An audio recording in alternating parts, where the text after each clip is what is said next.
Welcome to Baby Boomer Tales. My name is Jim.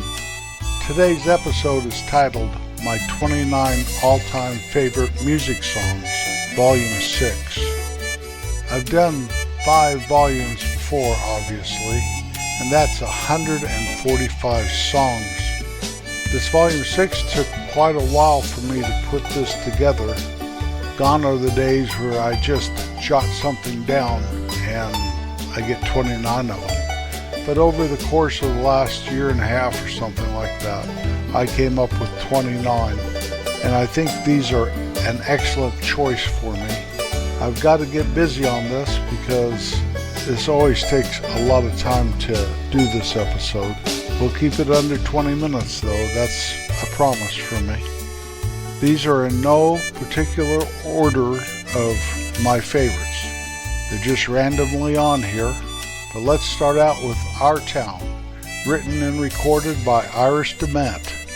She was 25 when she was driving through a dying Midwestern town, and she wrote the song just right on site. Well, 6 years later, in 1992, she recorded it. It's a wonderful song. It was the final song on Northern Exposure as the series was playing their last episode, and this was the last scene in it. And you know the sun's setting fast, and just like they say, nothing good ever lasts. Number 2, In Spite of Ourselves, written by John Prine in 1999. It's sung by Prine and Iris DeMent. It's about a couple talking about their lives together. It's a great song, just a little bit spicy. I really like it. It kind of reminds me of an old married couple. I'm his baby and he's my honey. Never gonna let him go. Number 3, I Saw Her Standing There, 1963, written by Lennon and McCartney and performed by the Beatles. It was the B-side to I Want to Hold Your Hand. It made number 14 on the Billboard Hot 100. It was originally titled 17. Number 4, Old Hippie by the Bellamy Brothers, written by David Bellamy. It reached number 2 on Billboard's Hot Country charts in 1985. It's about a guy that just turned 35. Now this world may change around him, but he just can't change no more. This song is so good. About a guy that got sent to Vietnam back in the late 60s. Comes home, he's just an old hippie. Excellent song. I highly recommend you listen to it. Number 5, I Don't Know How to Love Him. It's from the Broadway play and the movie Jesus Christ Superstar. It's in Act 1 where Mary Magdalene is singing about Jesus. Maybe she loves him. Maybe we all should. I've been changed, yes, really changed. In these past few days when I've seen myself, I seem like someone else. Number 6 by Elton John, Your Song. Written by Elton John and Bernie Taupin in 1970. Three Dog Night did this song first. Elton was touring with them, and they were the band that everybody was coming to see, and Elton was just getting started. But then Elton did it, and it was a hit. The B-side was Take Me to Your Pilot. Your Song reached number 8 on Billboard's Hot 100 charts. I don't have much money, but boy if I did. Number 7, The Rain, the Park, and Other Things by the Cowsills in 1967. It reached number 2 on the Billboard Hot 100. I didn't like this song back in the late 60s. I didn't like it at all. But over the years, it would come on one of my music streaming sites, and I started listening to the words more and started to appreciate this great song. And now it's my 29 all-time favorites, Volume 6. I Love the Flower Girl. Number 8, speaking of flowers, San Francisco, Be Sure to Wear Flowers in Your Hair by Scott McKenzie. recorded and released in 1967. This great song was written by John Phillips of the Mamas and the Papas. In fact, McKenzie toured with the Mamas and the Papas, being like a fill-in substitute. He's got a great voice. This song is referred to as the unofficial anthem to the counterculture movement of the 1960s. It made number 4 on the Billboard Hot 100. Summertime Will Be a Love in There. Number 9, In the Summertime by Mungo Jerry, 1970. The songwriter and band member Ray Dorset said it took him 10 minutes to write this song. It made number 3 on the Billboard Hot 100. It's a catchy tune, and you should really watch the YouTube video of it. These guys are almost like cartoon characters. I think it's Ray Dorset. I'm not sure who the lead singer is, but he has these big mountain chops. It's a great song. It's so catchy, and the YouTube video will just leave you smiling. It will. In the summertime, when the weather is high, you can stretch right up and touch the sky. Number 10, How Will I Know? Whitney Houston, 1985. This song was originally written for Janet Jackson, but she passed on it. It became a number 1 hit for Houston on Billboard's Hot 100 charts. Tell me, is it really love when I wake up dreaming? Number 11, Long May You Run, the Stills Young Band. Crosby, Stills, Nash & Young apparently split up, and Stephen Stills and Neil Young toured together and made this album.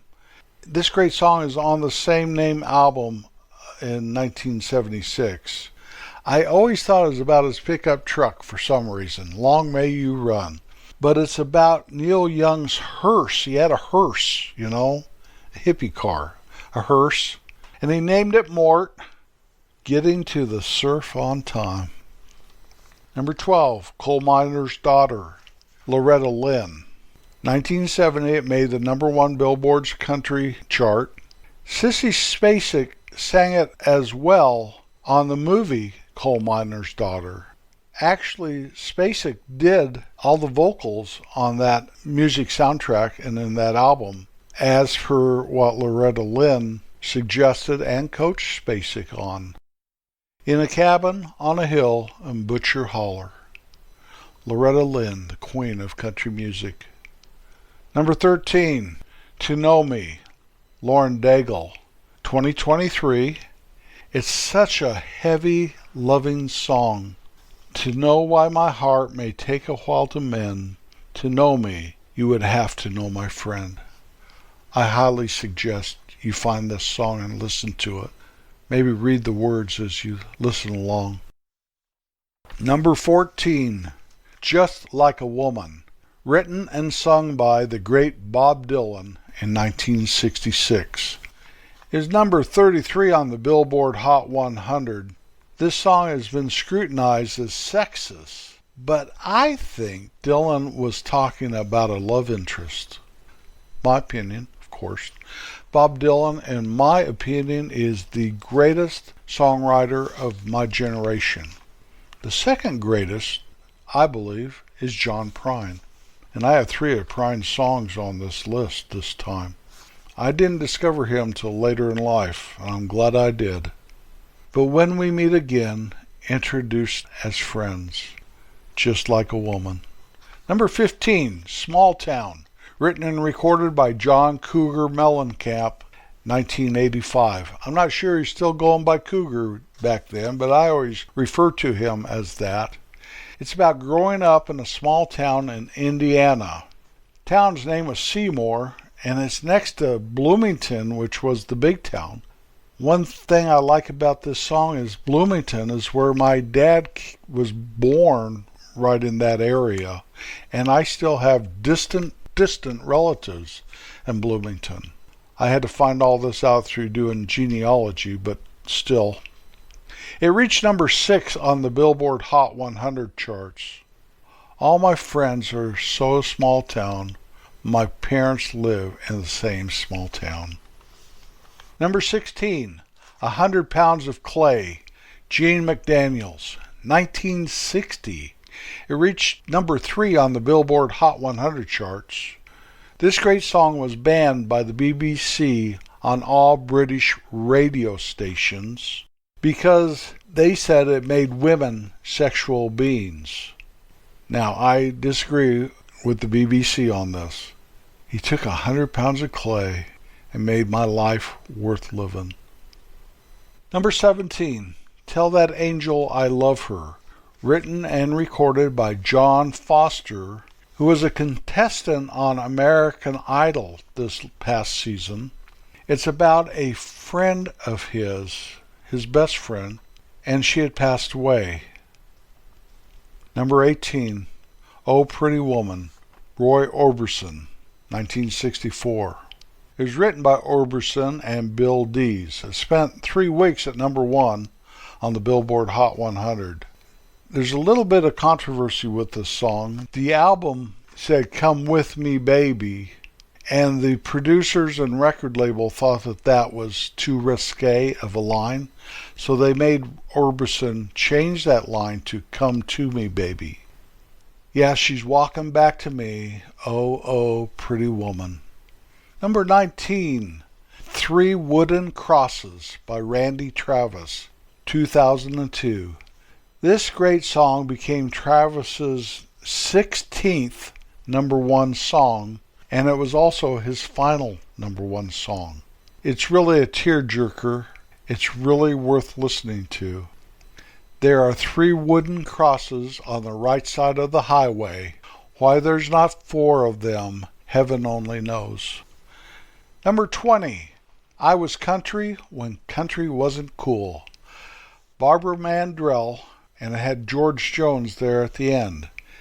It was recorded as a live performance, but it is actually a studio album that they inserted the audience. You know, when Jones came in, everyone clapped and yelled, and George started singing. That was all inserted into the song. It was number 1 on the Billboard Hot Singles charts. Jones was never credited for this song. I remember singing with Roy Rogers. Number 21, The Blessing, 2020, by Elevation Worship with Carrie Job and Cody Carnes. It reached number 2 on the Hot Christian Singles charts, and it was nominated for a Grammy. One of the best modern-day Christian worship songs there is, I do believe. May his favor be upon you and 1,000 generations, and your family, and your children, and their children, and their children. Number 22, Saving All My Love for You, Whitney Houston, 1985. It reached number 1 on the Billboard Hot 100 charts. This great song was on the album titled Whitney Houston, which had 3 number 1 songs on that album. How Will I Know, Saving All My Love, and Greatest Love of All. 'Cause tonight is the night that I'm feeling all right. Number 23, again by John Prine, Fish and Whistle, 1978. This song kind of talks about Prine's first job. It's pretty good. If you ever had a first job, which we all probably did, you probably remember it, and he remembers this one. Then we'll whistle and go fishing in heaven.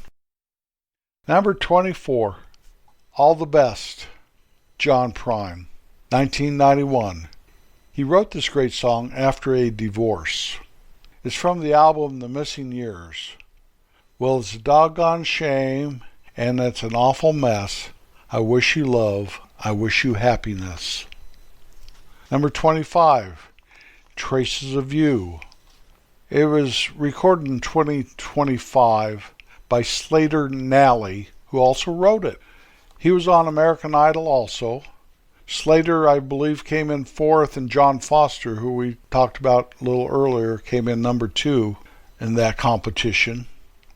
Slater wrote this song based on a poem by his high school English teacher after her son was killed 8 years earlier. Slater sang this song on his audition for American Idol. It's a great song.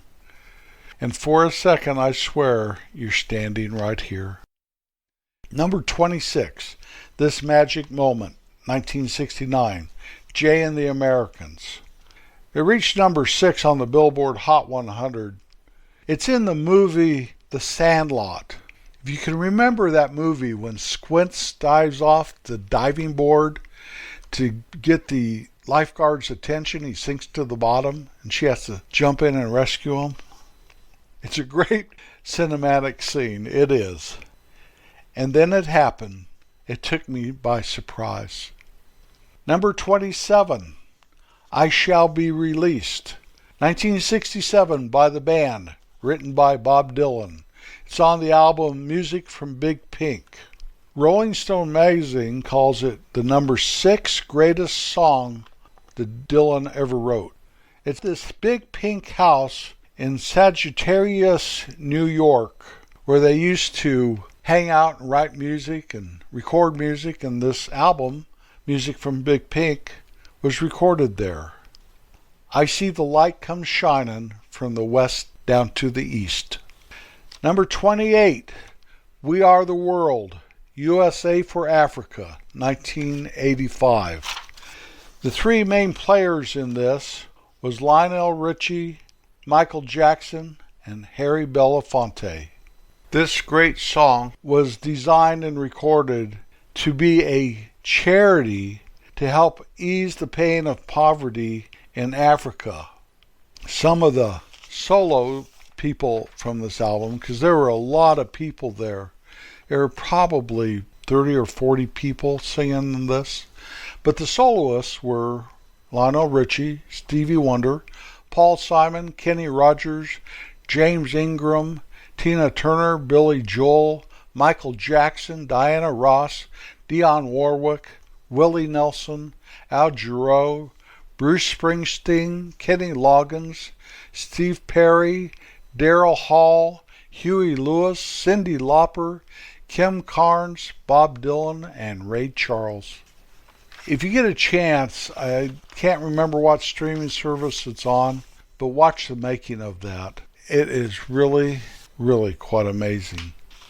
As people were coming into the venue where they recorded this, there was a handwritten sign taped to the front door saying, "Leave your egos at the door. It's true, we'll make a finer day." And the last one, our 29th song on our 29 all-time favorite music songs, Volume 6, by the great George Strait, I Cross My Heart, 1992. It's from the album Pure Country. It is also the soundtrack for the movie of the same name. It reached number 1 on the Billboard Hot Country Songs. George Strait, King George, they referred to him as. I don't know about that, but he is my favorite country artist, and I have a lot of them. In all the world, you'll never find a love as true as mine. Thank you for riding along today. I really do appreciate you listening to our podcast. You'll never know how much it means to me. Never forget to be kind in everything you do. I'll be back next Wednesday. Peace out.